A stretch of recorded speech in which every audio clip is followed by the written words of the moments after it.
قرآن کریم کی تفسیر حدیث سے ہونی چاہیے، قرآن کریم کی تفسیر قرآن سے، پھر قرآن کی حدیث کی تفسیر حدیث سے، قرآن کریم کی تفسیر اللہ کے نبی علیہ الصلوۃ والسلام کے اصحاب کے آثار و اقوال سے۔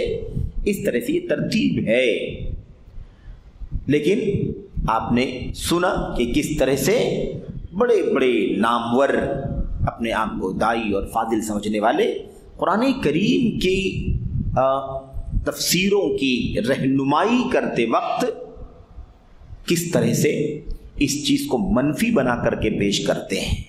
اچھا، یہ تفریق بھی بیکار سی بات ہے۔ اچھی طرح سے آپ اس مسئلے کو سمجھ لیں اور لوگوں کو پہنچائیں، بتلائیں میرے بھائی۔ اب یہ بات بھی کہنا نہایت بیوقوفی اور نادانی پر مبنی ہے کہ کوئی کہے کہ نان مسلم اور مسلم کی تفریق ہے۔ ایک نان مسلم ہے تو اس کے لیے یہ بات ہے کہ اسے ایسی تفسیر دینے کی ضرورت ہے جس میں حدیثیں وغیرہ نہ بیان کی گئی ہوں، وضاحتوں کے لیے بریکٹس وغیرہ نہ لگائے گئے ہوں۔ مسلمانوں کو دینا چاہیے ایسی تفسیر، یا مسلمانوں کے لیے زیادہ مناسب ہے، بہتر ہے جس میں بریکٹس لگے ہوئے ہوں اور جس میں آیات کی تفسیر آیات کے ساتھ آیات کی تفسیر احادیث رسول سے کی گئی ہو۔ یہ تفسیر کہاں سے آ گئی بھائی؟ قرآن کریم اللہ تبارک و تعالیٰ کا کلام ہے، اللہ کے نبی علیہ الصلوۃ والسلام کی حدیث ہے، اس کی تفسیر و بیان ہے کہ نہیں ہے؟ یہ سب کے لیے ہے کہ نہیں ہے؟ مسلم ہو یا غیر مسلم ہو؟ اگر غیر مسلم ہے تو بدرجہ اولا اس کو یہ مسئلہ سمجھانے کی ضرورت ہے کہ دیکھو یہ اللہ کا کلام ہے، یہ آپ کی لٹریچر سے سمجھ میں نہیں آئے گا۔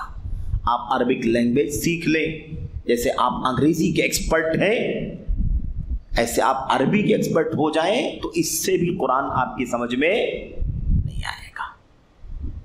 یہی تو گمراہی کی ساری بنیاد ہے میرے بھائیوں۔ آج لوگ تفریق کر کے اس کی تبریر کر رہے ہیں، یعنی وجہ جواز پیش کر رہے ہیں کہ اگر ایک ایسے ترجمے اور تفسیر کو یہ کہا جا رہا ہے کہ یہ غیر مناسب ہے تو یہ غیر مسلموں کے حق میں کہا جا رہا ہے، مسلمانوں کے حق میں تو بہت اچھی تفسیر۔ یہ تفریق کہاں سے لے کر کے آ گئے؟ یہ تفسیر بھی جہالت لا علمی کا نتیجہ ہے، مجرد عقل پرستی اور دانشوری کا نتیجہ ہے۔ آپ نے اس کا فیصلہ بھی اپنی عقل سے کرنا شروع کر دیا۔ نبی کریم صلی اللہ علیہ وسلم جب اللہ کے کلام کی آیتیں پڑھتے تھے مسلمانوں کے سامنے یا غیر مسلموں کے سامنے، تو اس کی وضاحت اپنی حدیث سے کرتے تھے کہ نہیں کرتے تھے؟ کہ کہتے تھے کہ نہیں کافرو، تم آیت کریمہ سے جو معنی لینا ہو لے لو، اور مسلمانوں تمہیں وہ عمل کرنا ہے جو میں بتلا رہا ہوں حدیث کے اندر۔ تفریق ہے یہ؟ کہاں سے لے کر کے آئے تفریق؟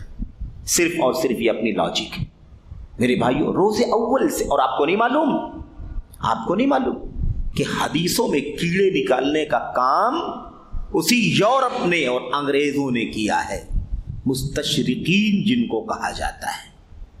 نہ جانے کتنی حدیثوں نے، نہ جانے کتنے میرے بھائیوں انہوں نے کیڑے نکالے، اور اس کے اندر اس کو بے بنیاد ثابت کرنا، اس کو غلط ثابت کرنا۔ تو اب جب روز اول سے ہم قرآن کریم کی تفسیر اور تشریح میں اور اس کے معنی کو سمجھنے میں حدیث رسول کو نہیں پیش کریں گے تو مزید ان کو تائید ملے گی، تقویت ملے گی کہ قرآن کریم کافی ہے، سنت کی ضرورت۔ انکار سنت کا فتنہ کہاں سے آیا؟ عقل پرستی کا نتیجہ ہے۔ قرآن کریم کافی ہے، یہی تو کہتے ہیں نا۔ منکرین سنت ایک بہت حسین تعبیر، قرآن کافی ہے۔ قرآن میں کوئی صحیح ضعیف کا مسئلہ نہیں، قرآن کریم میں کوئی ڈاؤٹ نہیں ہے۔ قرآن کریم ایسا، اللہ کے نبی علیہ الصلوۃ والسلام کی حدیثوں کا اعتبار اسی قرآن میں سمجھا دیا گیا ہے کہ نبی کی سنت کے بغیر اللہ کا کلام سمجھ میں نہیں آئے گا۔ اس طرح کی تفریق کر کے لوگ تبریر کرتے ہیں۔ کس کا دفاع کرتے ہو؟